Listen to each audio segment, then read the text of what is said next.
Good evening दोस्तों। तो फिर कैसे आप लोग। तो आज हम फिर से आदर्श कुमार आप लोगों के समक्ष लेकर आए क्लास 11th का ये आपका वीडियो है। और इस वीडियो में हम बात करेंगे सर्कुलर मोशन वृत्तीय गति के बारे में। सर्कुलर मोशन वृत्तीय गति के बारे में। वैसे तो क्लास में यही चैप्टर चल रहा है सर्कुलर मोशन वृत्तीय गति, लेकिन यहाँ पर हम आपको कुछ बेसिक कंसेप्ट के बारे में बताना चाहेंगे, ठीक ना।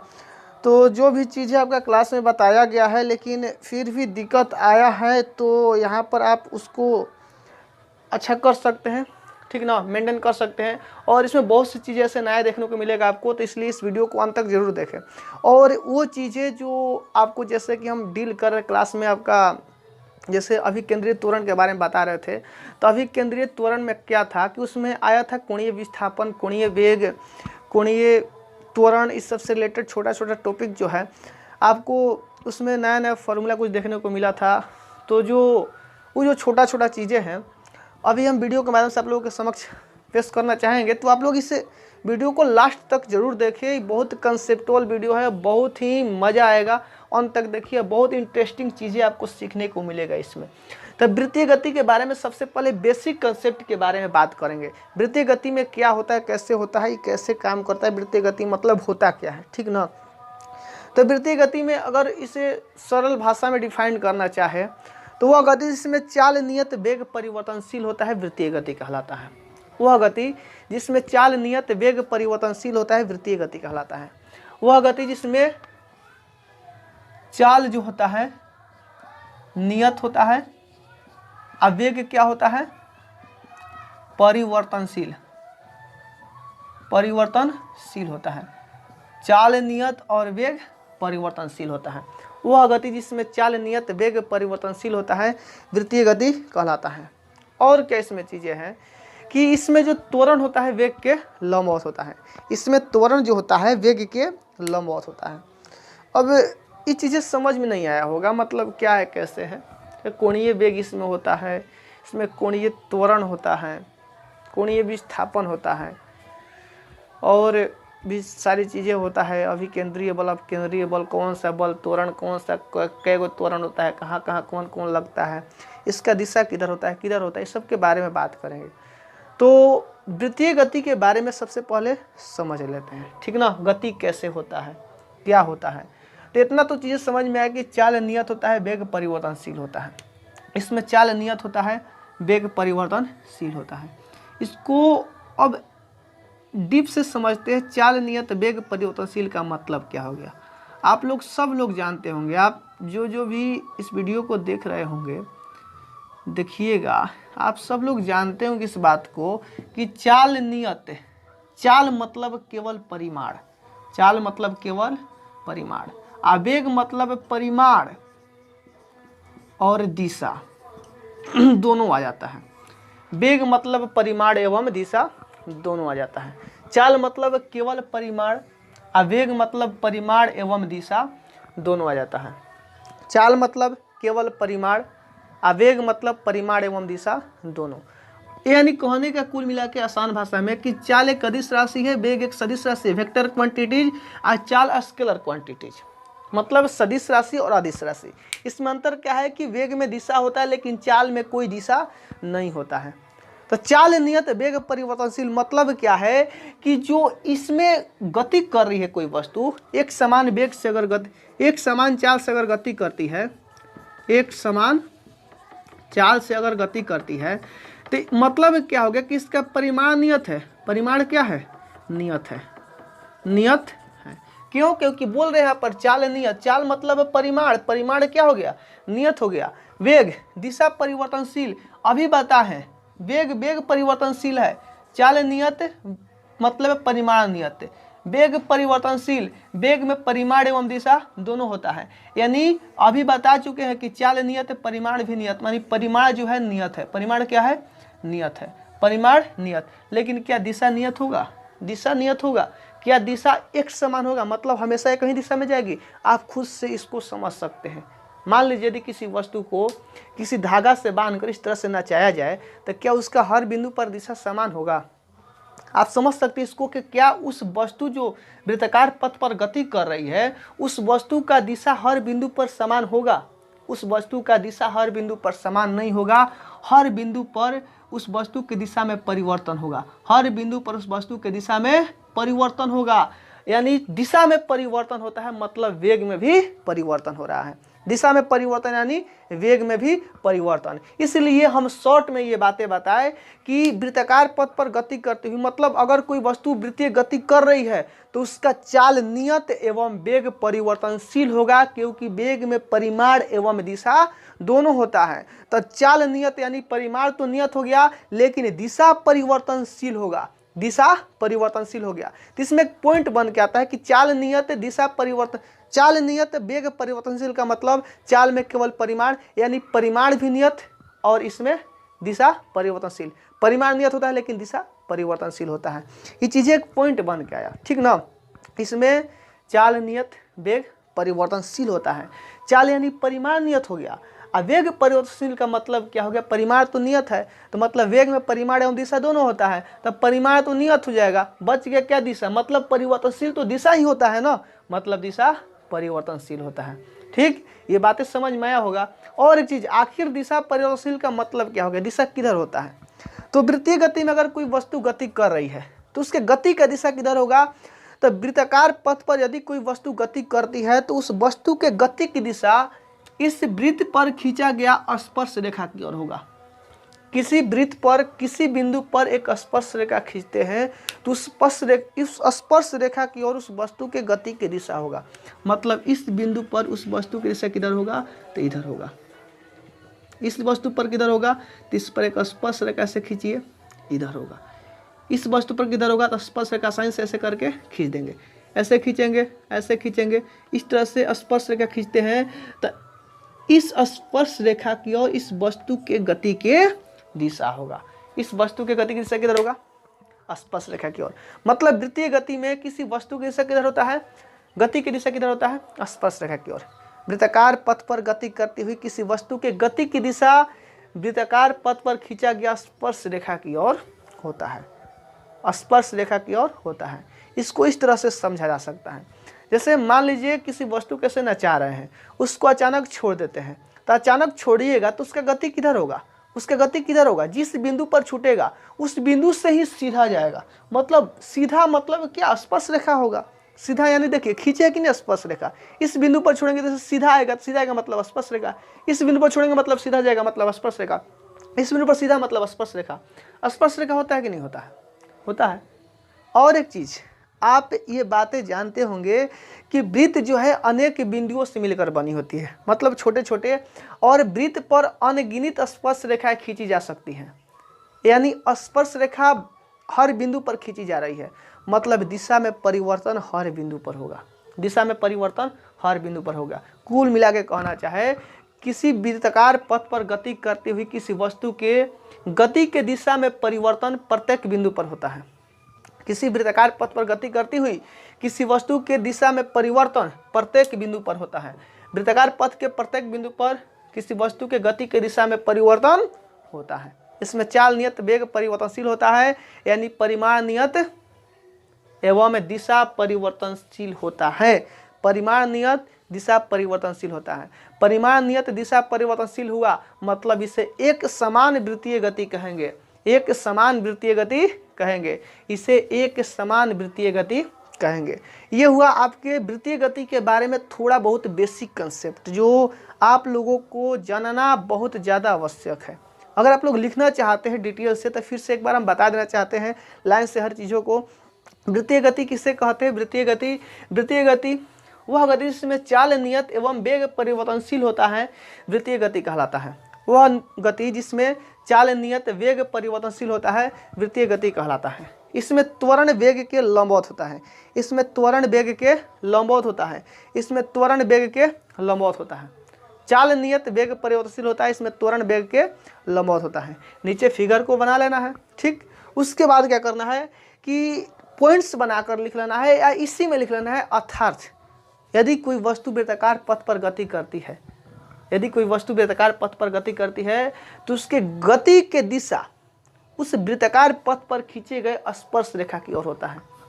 उस वृत्ताकार पथ पर खींचे गए स्पर्श रेखा की ओर होता है। ठीक ना। वृत्तीय गति में गति किससे किधर होता है? स्पर्श रेखा की ओर होता है। और क्या इसमें है कि इसमें प्रत्येक बिंदु पर गति के दिशा में परिवर्तन होता है।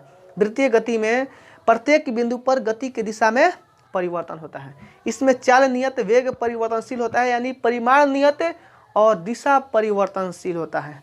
परिमाण नियत एवं दिशा परिवर्तनशील होता है। इसे एक समान वृत्तीय गति भी कहा जाता है। इसे एक समान वृत्तीय गति भी कहा जाता है। उम्मीद करते हैं ये सारी बातें आप लोगों को समझ में आ गया है।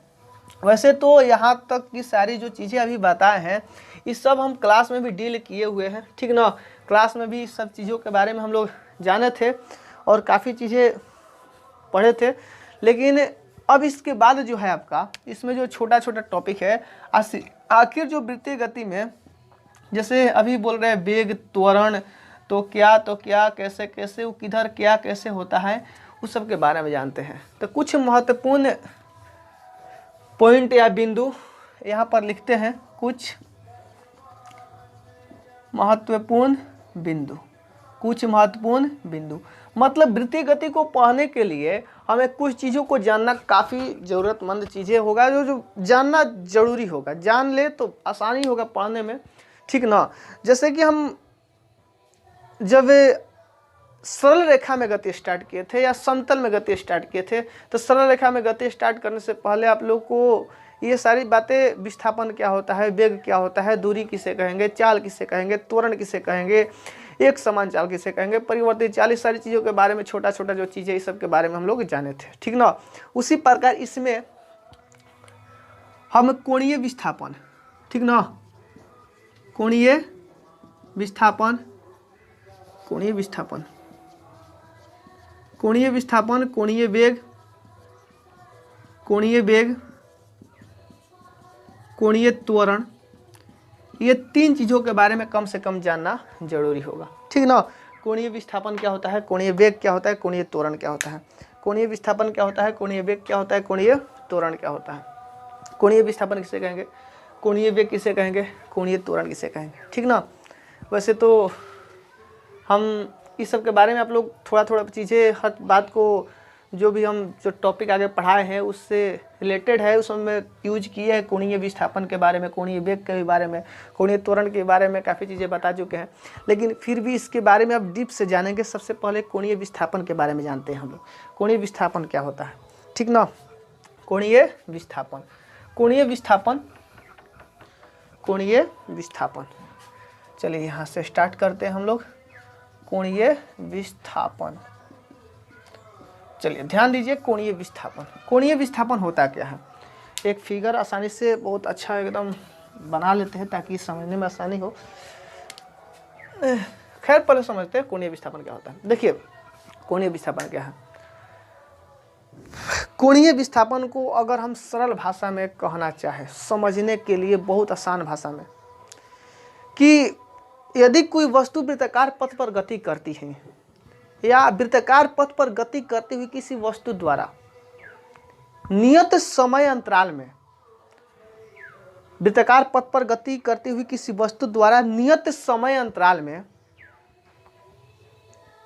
यदि नियत दूरी तय करती है, तो दूरी तय करने में केंद्र पर जितना कोण बनाती है उस कोण को कोणीय विस्थापन कहा जाता है। उस कोण को कोणीय विस्थापन कहा जाता है। वृत्ताकार पथ पर गति करती हुई किसी वस्तु द्वारा नियत समय अंतराल में नियत दूरी तय करने में वृत्त के केंद्र पर बनाया गया कोण उस वस्तु का कोणीय विस्थापन कहलाता है। वृत्त के केंद्र पर बनाया गया कोण उस वस्तु का कोणीय विस्थापन कहलाता है। वृत्त के केंद्र पर बनाया गया कोण उस वस्तु का कोणीय विस्थापन कहलाता है। अब इसको फिगर के माध्यम से समझते हैं। मान लेते हैं कि एक ओ केंद्र वाले वृत्ताकार पथ पर कोई वस्तु गति कर रही है। ओ केंद्र वाले वृत्ताकार पथ पर एक वस्तु है जो गति कर रही है। किसी समय कोई वो जो वस्तु है बिंदु ए पर स्थित है। ठीक ना।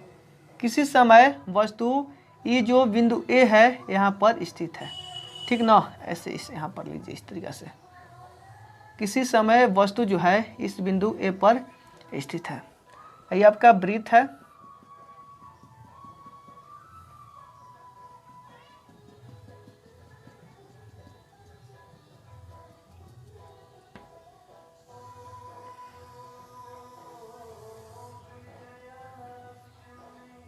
कोशिश करते हैं थोड़ा अच्छा बन जाएगा तो ठीक लगेगा, थोड़ा देखने में अच्छा लगेगा, समझने में मज़ा आएगा। फिगर अच्छा बनता है ना तब मज़ा आता है, देखने में भी, पढ़ने में भी, पढ़ाने में भी।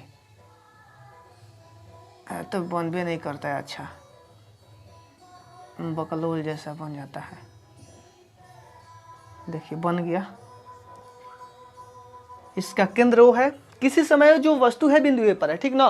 किसी समय वस्तु बिंदु ओ पर स्थित है, ठीक ना, यहाँ पर खड़ी है, स्थित है।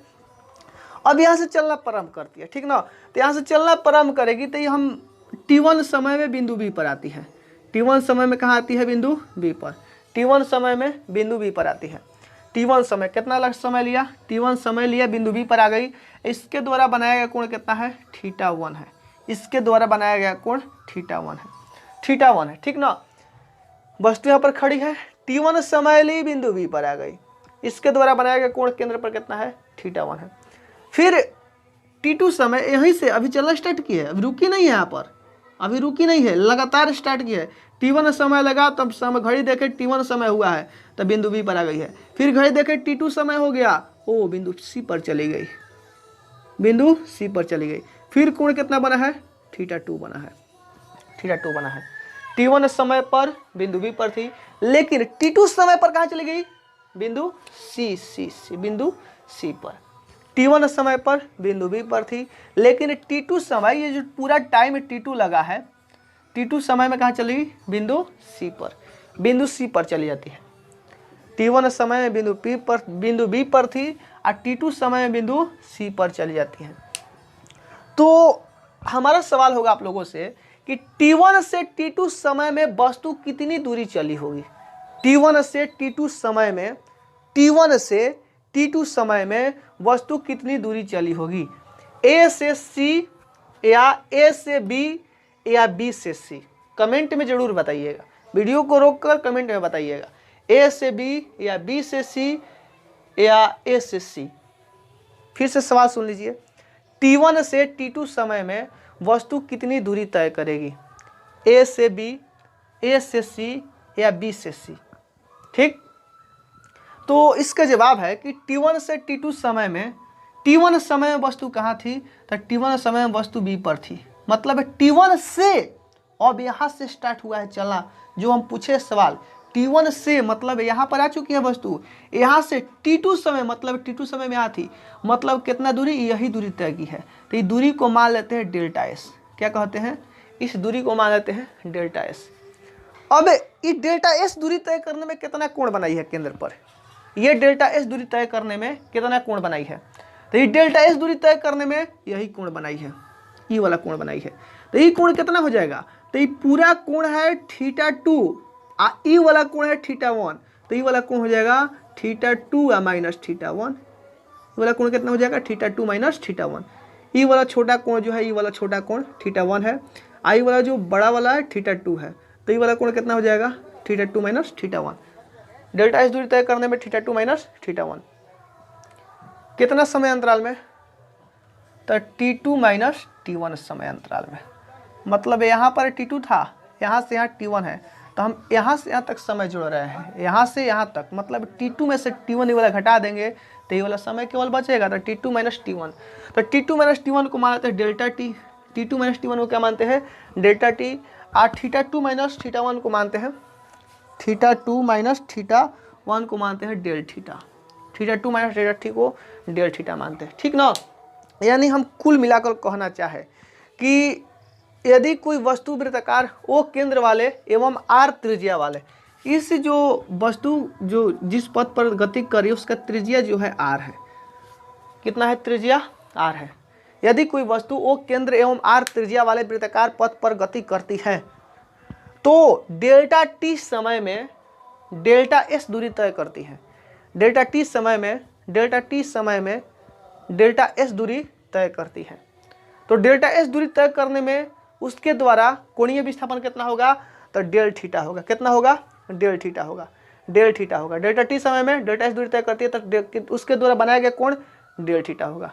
मतलब है डेल टी समय में कितना कोण बना रही है, डेल थीटा बना रही है, डेल थीटा। ये जो डेल थीटा इसी को कहते हैं कोणीय विस्थापन। इसको क्या कहते हैं, कोणीय विस्थापन। इसको कहते हैं हम लोग कोणीय विस्थापन।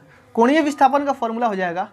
और एक चीज, कोणीय विस्थापन को थीटा द्वारा सूचित किया जाता है। कोणीय विस्थापन को थीटा द्वारा सूचित किया जाता है। तो कोणीय विस्थापन यही बोला हुआ ना, theta del theta, del theta, del theta. मतलब ओ सी ओ बी, ये वाला बीच के कोण, ओ सी ओ बी, सी ओ बी जो बीच का कोण है ये वाला, ये क्या है, डेल थीटा है। क्या है, डेल थीटा। तो डेल थीटा ये कोण है, मतलब डेल थीटा बराबर निकाले। तो और एक चीज, यहाँ पर डेल्टा एस जो है चाप है, चाप की लंबाई है, वृत्त के चाप की लंबाई है। डेल्टा एस क्या है, वृत्त के चाप की लंबाई। तो आप जानते हैं थीटा बराबर मतलब कोण बराबर एक फॉर्मूला होता है। आप सब लोग जानते हैं कोण बराबर फॉर्मूला होता है चाप बटे त्रिज्या। ये आप 10th क्लास में पढ़ चुके हैं, कोण बराबर चाप बटे त्रिज्या। तो कोण कितना है, डेल थीटा है, डेल थीटा। चाप कितना है, तो डेल एस है।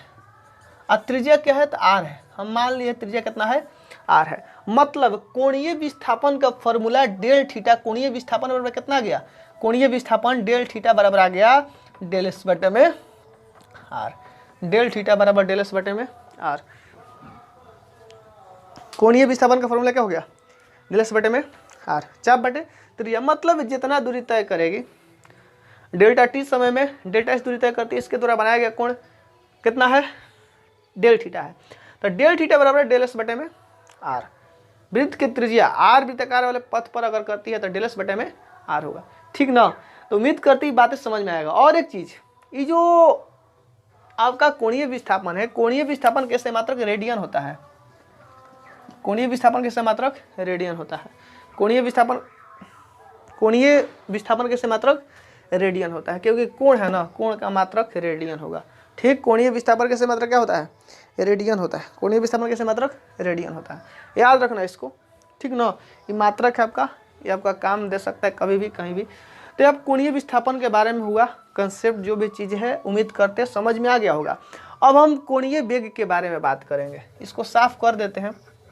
अच्छा, स्क्रीनशॉट लेना चाहे तो ले सकते हैं। अभी तो रेडियन होता है, मिटा दिए हैं। तो उसको साइड में होंगे तो आप लोग ले लीजिएगा स्क्रीनशॉट इसको। ठीक ना, हो सके तो इसका भी नोट्स बना लीजिएगा।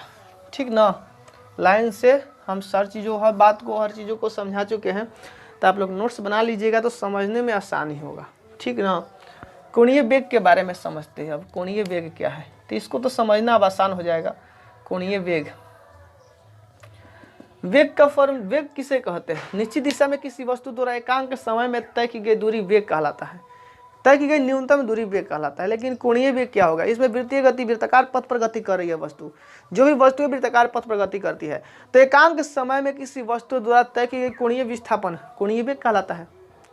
या एक सेकेंड में किसी वस्तु द्वारा तय की गई कोणीय विस्थापन, किसी वस्तु का कोणीय विस्थापन डेल्टा एस हो तो क्या होगा, कोणीय विस्थापन, कोणीय वेग, सॉरी क्या बोल दिए, फिर से सुनो। कोणीय वेग, कोणीय वेग एकांक समय में किसी वस्तु द्वारा, एकांक समय में किसी वस्तु द्वारा, एकांक समय में किसी वस्तु द्वारा, और एक चीज वृत्ताकार पथ पर गति कर रही है। मतलब इसको ऐसे कहे कि वृत्ताकार पथ पर गति करती हुई किसी वस्तु द्वारा एकांक समय में जितना कोणीय विस्थापन होगा उसको क्या कहेंगे, कोणीय वेग कहेंगे।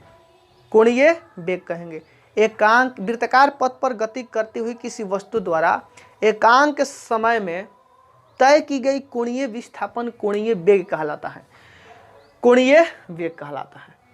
एकांक समय में मतलब समय 1 होना चाहिए। अभी हम पढ़े हैं कि अगर समय डेल्टा टी है तो उसका कोणीय विस्थापन डेल थीटा है। अगर समय डेल्टा टी है मतलब अभी कुछ देर पहले भी बताया है कि जब समय डेल्टा टी समय डेल्टा टी मतलब T2 में से T1 घटाए थे तो डेल्टा टी आया था कि नहीं आया था। T2 में से T1 घटाया था डेल्टा टी आया था। मतलब समय डेल्टा टी है तो इसका कोणीय विस्थापन कितना था, डेल्टा थीटा था, डेल थीटा। तो जब समय 1 कर दिया जाए तो एक एक नियम तो आप सब लोग जानते होंगे, तो डेल थीटा ऊपर चला जाएगा और डेल टी नीचे आ जाएगा। तो एक सेकंड में जितना कोणीय विस्थापन होगा क्या कहलाएगा? कोणीय वेग कहलाएगा। एक सेकंड में एकांक समय में समय 1 हो गया तो डेल थीटा बटा में डेल टी, एक सेकंड में कोणीय वेग कहलाएगा। कोणीय वेग को ओमेगा द्वारा सूचित करते हैं, कोणीय वेग को ओमेगा द्वारा सूचित किया जाता है। कोणीय वेग कैसे मात्रक रेडियन प्रति सेकंड होता है। कोणीय वेग कैसे मात्रक रेडियन प्रति सेकंड होता है। कोणीय वेग कैसे मात्रक रेडियन प्रति सेकंड होता है। कोणीय वेग कैसे मात्रक रेडियन प्रति सेकंड होता है। इसे ओमेगा द्वारा, ओमेगा ऐसे लिखते हैं डब्ल्यू, लेकिन पोछवा इसको बढ़ा देते हैं डब्ल्यू लिख कर, इसका पोछवा ऐसे बढ़ा देते हैं, ओमेगा पढ़ते हैं इसको, ठीक ना। ओमेगा ओमेगा ओमेगा बराबर हो जाएगा डेल थीटा बटा में डेल टी। क्यों होगा? क्योंकि एकांक समय में जितना कोणीय विस्थापन होगा वही कोणीय वेग कहलाएगा। तो डेल्टा टी समय में कोणीय विस्थापन डेल थीटा था, तो एक सेकंड समय 1 कर दिए तो एक सेकंड में डेल थीटा बटा में डेल टी, डेल थीटा बटा में डेल टी, डेल थीटा बटा में डेल टी। तो एक सेकंड में क्या होता है? कोणीय वेग होता है, मतलब ओमेगा बराबर डेल थीटा बटा में डेल टी, डेल थीटा बटा में डेल टी, ठीक ना। ओमेगा बराबर डेल थीटा बटा में डेल टी, ठीक ना। इसके ऐसे मात्रक क्या होता है? रेडियन प्रति सेकंड। इसके ऐसे मात्रक रेडियन प्रति सेकंड होता है।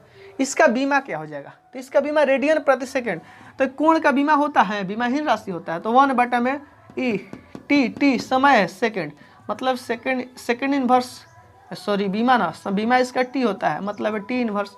समय का बीमा टी होता है, मतलब टी इनवर्स। टाइम समय का टी होता है बीमा, तो टी इनवर्स इसका बीमा हो जाएगा। इसका बीमा क्या हो जाएगा? T inverse.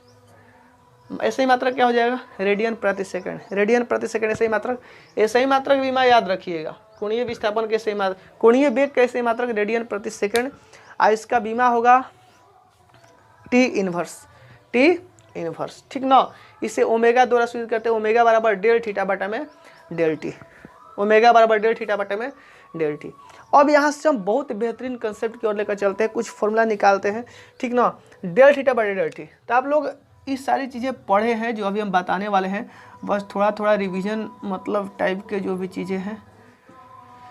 देखिए, अगर डेल टी जो है, डेल टी टेंस टू 0 के बराबर कर दिया लगभग, तो ओमेगा बराबर हो जाएगा limit del T tends to 0 del theta बटा में डेल टी, यही ना होगा। सरल रेखा में गति पढ़े हैं, तो लिमिट जब टी टेंस टू 0 तो डेल थीटा, डेल टी का मान बहुत कम हो गया, लगभग 0 के समान हो गया, मतलब ये बहुत छोटा हो गया। तो इससे बदल जाएगा काची में, ओमेगा बराबर बदल जाएगा डी टी में। तो छोटा समय में, सॉरी क्या लिख दिया, डेल थीटा, छोटा समय में छोटा कोणीय विस्थापन होगा। जब समय बहुत कम होगा तो कोणीय विस्थापन भी बहुत कम होगा, तो छोटा मतलब डी थीटा बटा में डी टी हो जाएगा। ओमेगा बराबर डी थीटा बटा में डी टी, मतलब कोणीय विस्थापन ताक्षणिक कोणीय विस्थापन में परिवर्तित हो गया। कोणीय विस्थापन ताक्षणिक कोणीय वेग ताक्षणिक कोणीय वेग में परिवर्तित हो गया। ताक्षणिक वेग पढ़े थे, उसी प्रकार ताक्षणिक कोणीय वेग जो है ताक्षणिक कोणीय वेग में परिवर्तित हो गया। कोणीय वेग जो है ताक्षणिक कोणीय वेग में परिवर्तित हो गया। ओमेगा बराबर डी थीटा बटा में डी टी, ठीक ना। यहाँ पर कोई दिक्कत नहीं होना चाहिए। ओमेगा बराबर डी थीटा बटा में डी टी, ओमेगा बराबर डी थीटा बटा में डी टी, ये आपका एक ताक्षणिक कोणीय वेग का फॉर्मूला समझ सकते हैं, ठीक ना। तो यहाँ से और आगे कुछ लेकर चलते हैं हम, ठीक ना। ओमेगा बराबर डी थीटा बटा में डी टी, डी थीटा बटा में डी टी। तो ये टी क्या है? समय है। टी क्या है यहाँ पर? समय है। टी क्या है यहाँ पर? समय है। टी यहाँ पर समय है, और थीटा क्या है? कोणीय विस्थापन है। टी समय है, थीटा क्या है? कोणीय विस्थापन है। तो अगर कोई वस्तु वृत्ताकार पथ पर गति कर रही है, अगर कोई वस्तु वृत्ताकार पथ पर गति कर रही है तो इसका एक चक्कर पूरा करती है। अगर कोई वस्तु वृत्ताकार पथ पर गति करती हुई एक चक्कर पूरा करती है, एक चक्कर पूरा करती है, तो इसका कोणीय विस्थापन कितना होगा? दिमाग से सोचने वाला चीज़ें है। अगर एक चक्कर पूरा करती है तो डेल थीटा का मान कितना होगा? तो 2 पाई होगा। होगा कि नहीं होगा आप लोग खुद से समझ सकते हैं, क्योंकि आप लोग सब लोग जानते हो कि वृत्त के केंद्र पर बनाया गया कोण 360 डिग्री का होता है। वृत्त के केंद्र पर बनाया गया कोण का मान 360 डिग्री होता है। तो जब एक चक्कर पूरा कर ली मतलब वृत्त के केंद्र पर कितना कोण बनाएगी 360 डिग्री के, मतलब कोणीय विस्थापन कितना होगा 360 डिग्री यानी 2 पाई होगा। 2 पाई होगा, कितना होगा 2 पाई होगा। यानी कोणीय वेग निकालेंगे ओमेगा बराबर, अगर एक चक्कर t समय में पूरा करती है, यहाँ पर लिख देते हैं यदि कोई वस्तु, इसको साफ करके लिखते हैं ठीक ना, इसको साफ करके लिखते हैं कि यदि कोई वस्तु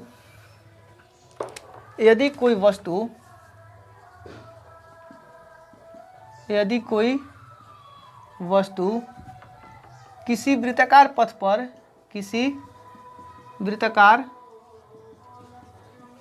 पर t समय में एक चक्कर पूरा करती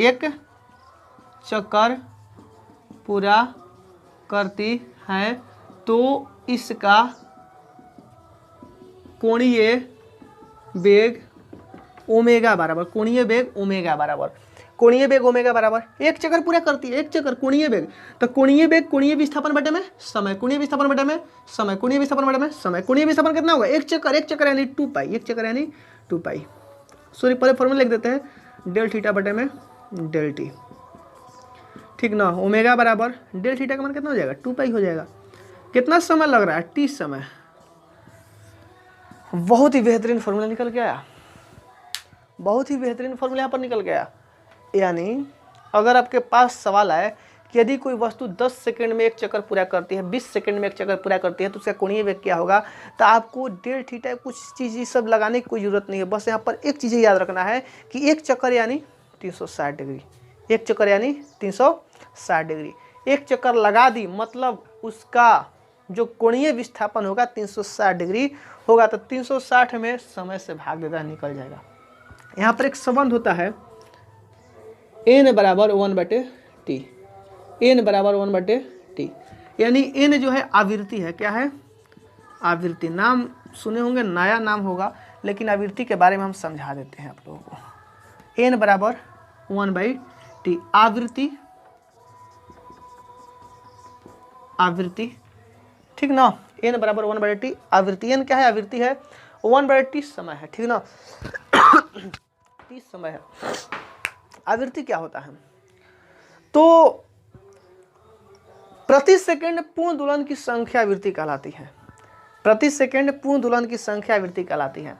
पूर्ण दोलन यानी 360 डिग्री, पूर्ण दोलन यानी 360 डिग्री। ये पौधा तरंग संचरण में, तरंग के बारे में पढ़ाएंगे जब साउंड में, तरंग कैसे गमन करता है तो उसमें पढ़ाएंगे कि कोई एक चक्कर मतलब एक दोलन यानी इस तरह से एक दोलन पूरा होता है, यहाँ पर 0 डिग्री होता है, यहाँ पर 90 डिग्री होता है, यहाँ पर 180 होता है, यहाँ पर 270 होता है, यहाँ पर 360 डिग्री होता है।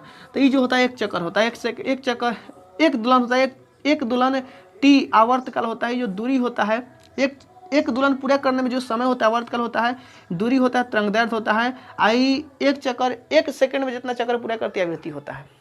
मतलब सारी चीज़ें थोड़ा होगा, तो ये थोड़ा ऐसे ही बस बता दिए, बात आया तो इसके बारे में पढ़ेंगे आगे चल के।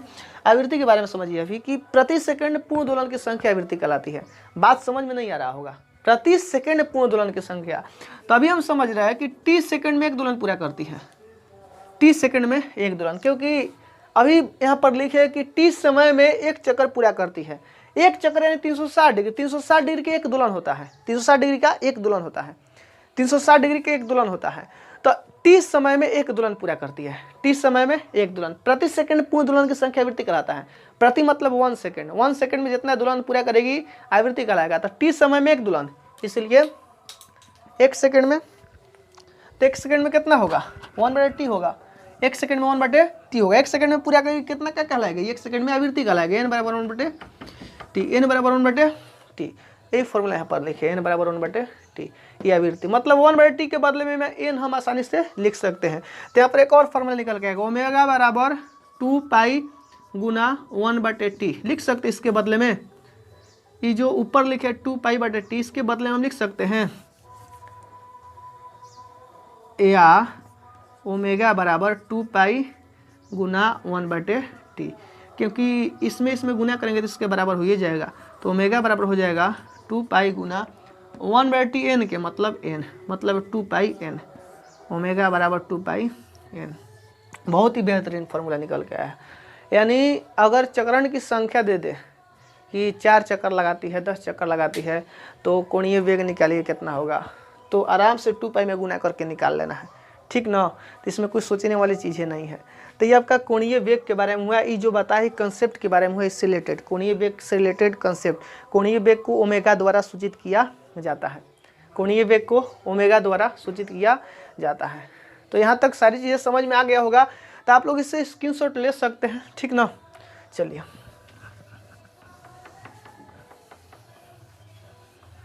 अब हम बात करेंगे कोणीय वेग एवं रेखीय वेग में संबंध। इसका उपयोग हम किए थे अभी केंद्रीय त्वरण का जो समीकरण निकलवा रहे थे उस समय, दोनों संबंध का समीकरण डायरेक्ट लिख दिए थे हम। तो संबंध यहाँ पर v बराबर r ओमेगा जो डायरेक्ट लिखे थे, यहाँ पर हम दर्शा के दिखाते हैं। कोणीय वेग एवं रेखीय वेग में संबंध, ठीक ना। कोणीय वेग एवं रेखीय वेग में संबंध। कोणीय वेग क्या होता है, रेखीय वेग क्या होता है। कोणीय वेग एवं रेखीय वेग में संबंध। कोणीय वेग एवं रेखीय वेग में संबंध। कोणीय वेग क्या होता है, रेखीय वेग क्या होता है। कोणीय वेग एवं रेखीय वेग में संबंध की स्थापना, संबंध को दर्शाए या जो भी चीज़ें हैं बहुत ही इंपॉर्टेंट है। इसका उपयोग बहुत ज़्यादा होता है, जो फॉर्मूला निकलने वाला है कि कोणीय वेग में क्या होता है, रेखीय वेग में क्या होता है, कैसे कैसे क्या होता है, ठीक ना। तो देखिए कोणीय वेग में और रेखीय वेग में संबंध के बारे में बात करें तो सबसे पहले हम ये जानते हैं कि अगर कोई वस्तु वृत्ताकार पथ पर गति करती है, यदि कोई वस्तु वृत्ताकार पथ पर गति करती है तो इसका कोणीय विस्थापन डेल थीटा जो होता है, डेल एस बटा में आर, यही होता है। कोणीय विस्थापन डेल थीटा बराबर डेल एस बटा में आर, डेल एस बटा में आर, मतलब जितना दूरी तय करेगी वो बटा में त्रिज्या, ठीक ना। वृत्ताकार पथ पर जितना दूरी तय करेगी वो बटा में त्रिज्या। हम करते क्या है, कुछ जादू करने के लिए दोनों तरफ टी से डेल टी से भाग कर देते हैं। भाग करने पर तो भाग करेंगे तो डेल थीटा बटा में डेल टी होगा, आई बराबर होगा 1/r आई इंटू डेल एस बटा में डेल टी, यही ना होगा, डेल एस बटा में डेल टी। अब क्या करते हैं कि यदि del T tends to zero हो जाएगा, del T tends to zero हो जाएगा, तो जब del T tends to zero होगा तो यहाँ पर limit del T tends to zero del theta बटा में डेल टी बराबर हो जाएगा 1/r, फिर limit del T tends to zero और डेल एस बटा में डेल टी, यही ना होगा। तो ये जब t का मान बहुत छोटा मतलब लगभग जीरो के बराबर होगा तो बन जाएगा डी टी, मतलब डी थीटा बटा में डी टी, डी थीटा बटा में डी टी, क्योंकि डेल टी का मान जो है बहुत छोटा हो गया, लगभग जीरो के बराबर हो गया, तो डेल टी जो है डी टी के बराबर हो जाएगा, क्योंकि बहुत छोटा के बदले में हम डी टी लिखते हैं।